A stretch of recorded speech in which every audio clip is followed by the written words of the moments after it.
lorsque le jugement sera scellé, lorsque chaque âme se tiendra en silence sous un ciel enflammé, un trône de feu s'élèvera au cœur de l'enfer. Sur celui-ci, celui qui a trompé des milliards de personnes, le maudit Iblis, prononcera son dernier discours. Il ne plaidera pas, il ne sauvera pas, il condamnera. Et ses disciples réaliseront enfin que la promesse était un mensonge. Ce sera le jour où les regrets hurleront, mais où la miséricorde ne répondra plus. Avant de commencer, dites-nous dans les commentaires depuis quel endroit du monde vous nous regardez. Nous aimons voir cette Ummah unie depuis tous les coins du globe. Et si vous êtes nouveau ici, n'oubliez pas de vous abonner et d'activer la cloche de notification afin de ne jamais manquer un rappel aussi puissant que celui-ci. Maintenant, commençons. La trompette n'a pas retenti d'un son qui a résonné dans les vallées de la terre, mais d'un son qui a déchiré l'existence même. Quand Israfil portera la trompette à ses lèvres, les cieux ne s'assombriront pas, ils se briseront. Les montagnes s'élèveront comme de la laine, les mers bouilliront et les étoiles se disperseront comme du sable dans une tempête. Aucun empire, aucune puissance, aucun cri humain ne s'élèvera au-dessus de ce son. Le premier coup rendra tout silencieux.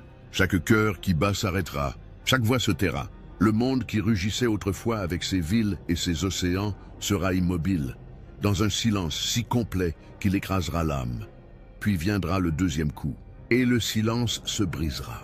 Les tombes s'ouvriront comme des coquilles fissurées, et de la poussière, l'humanité se lèvera pieds nus, nue et tremblante.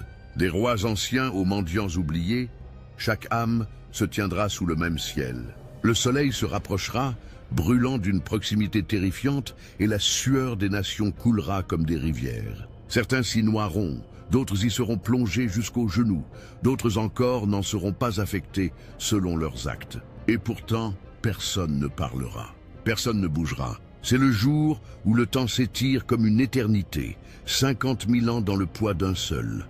La terre sous leurs pieds ne sera pas celle sur laquelle ils ont marché autrefois. Le Coran la décrit comme une nouvelle terre, un nouveau ciel.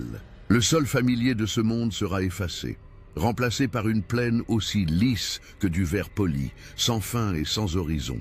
Pas d'ombre, pas de cachette. Tous les secrets seront dévoilés. Il n'y aura pas que les vivants qui se tiendront debout. Tous ceux qui ont jamais vécu se lèveront, prophètes et tyrans, croyants et mécréants, armées et tribus.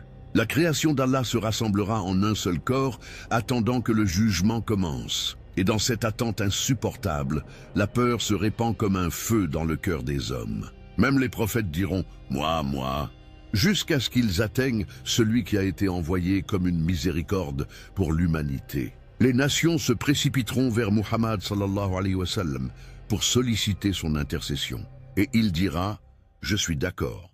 Il se prosternera sous le trône, louant Allah avec des mots jamais entendus auparavant, et la permission sera accordée. Le jugement commencera.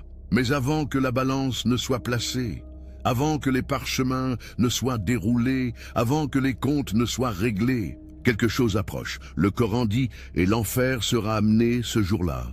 L'enfer n'est pas un lieu abstrait. Il est traîné vers l'avant par 70 000 chaînes, et sur chaque chaîne, 70 000 anges le tirent. Il est vivant, il respire, il rugit. Son souffle secoue l'assemblée comme une tempête déchirant la nuit. Ces flammes ne sont pas des flammes telles que nous les connaissons. Ce sont des feux noirs, superposés et brûlants, d'une chaleur créée uniquement pour le châtiment.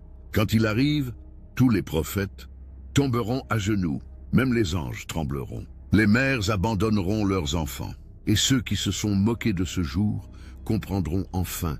Les yeux des gens se fixeront sur l'horizon alors que l'enfer se rapprochera, non pas à grands pas, mais avec une force qui déformera l'existence autour de lui. Et la foule se divisera en deux, ceux qui seront protégés par leurs actes, et ceux qui seront écrasés par le poids de leurs péchés.